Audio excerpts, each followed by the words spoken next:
CM college के संस्कृत विभाग में डॉक्टर सुरतीधर झा काफ़ी मूर्धन्य विद्वान, खास करके व्याकरण के थे।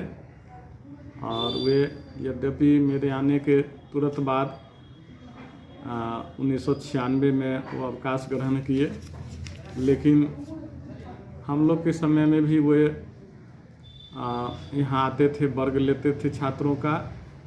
बहुत ही सरल सहज स्वभाव के थे, सादा जीवन उच्च विचार था उनका।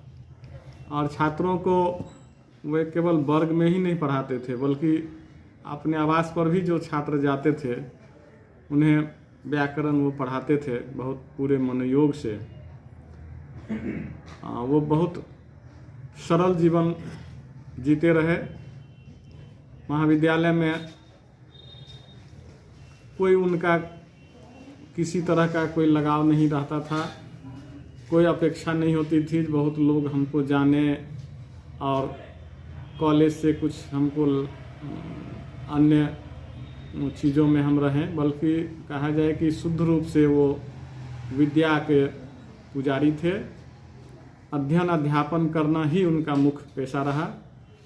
आदर्श शिक्षक के रूप में वो हमारे बीच रहे, आज नहीं हैं।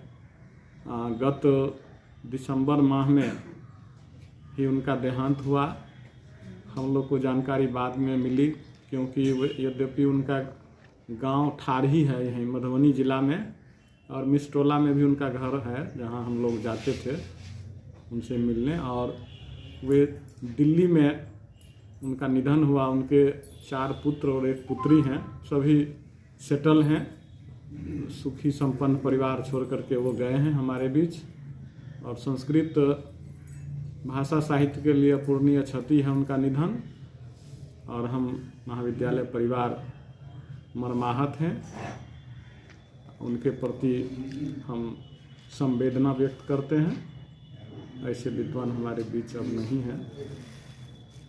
उनके सीख, उनके विद्यार्थी ही अब स्मृति शेष में हैं हम लोग के बीच। हन्यते हन्यमाने शरीरे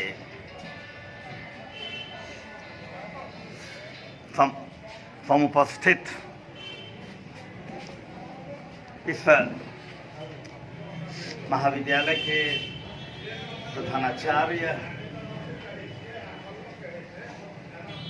डॉक्टर RN चौरसिया जी, संगीत और तमाम उपस्थित यहाँ ये शिक्षक और छात्रगण, डॉक्टर सुरतीधर झा 5 बरस उनके साथ तब रहा जब मैंने विज्ञान का मैं छात्र था, ISC किया था, और विवेकानंद साहित्य को पढ़ते पढ़ते सहसा अभी विवेकानंद समारोह के लिए आमंत्रित देने के लिए विवेकानंद साहित्य को पढ़ते पढ़ते सहसा मुझे लगने लगा कि हमसे कैसे समझ में आ ही नहीं रहा था, क्योंकि मैं संस्कृत विज्ञान का छात्र रहा, ISC किया था। तो श्रीमान के पास गया और उन्होंने जिस प्रकार, जिस स्नेह के साथ, और उनकी जो विद्वता अपूर्व अद्भुत, व्याकरण संस्कृत का बहुत कठिन होता है और व्याकरण थे मुख्यतः, उनकी अभिरुचि भी गजब थी। व्याकरण थे, श्रुतिधर भी थे, नाम भी था श्रुतिधर, अर्थात वेद विद्या को धारण करने वाले थे। असाधारण प्रतिभा श्रुतिधर झा टोला में उनका निवास स्थान भी था। उनके संबंध में हमारे विख्यात संस्कृत के विद्वान जो पहले CM कॉलेज के ही हमारे रत्न थे, डॉक्टर जयशंकर झा,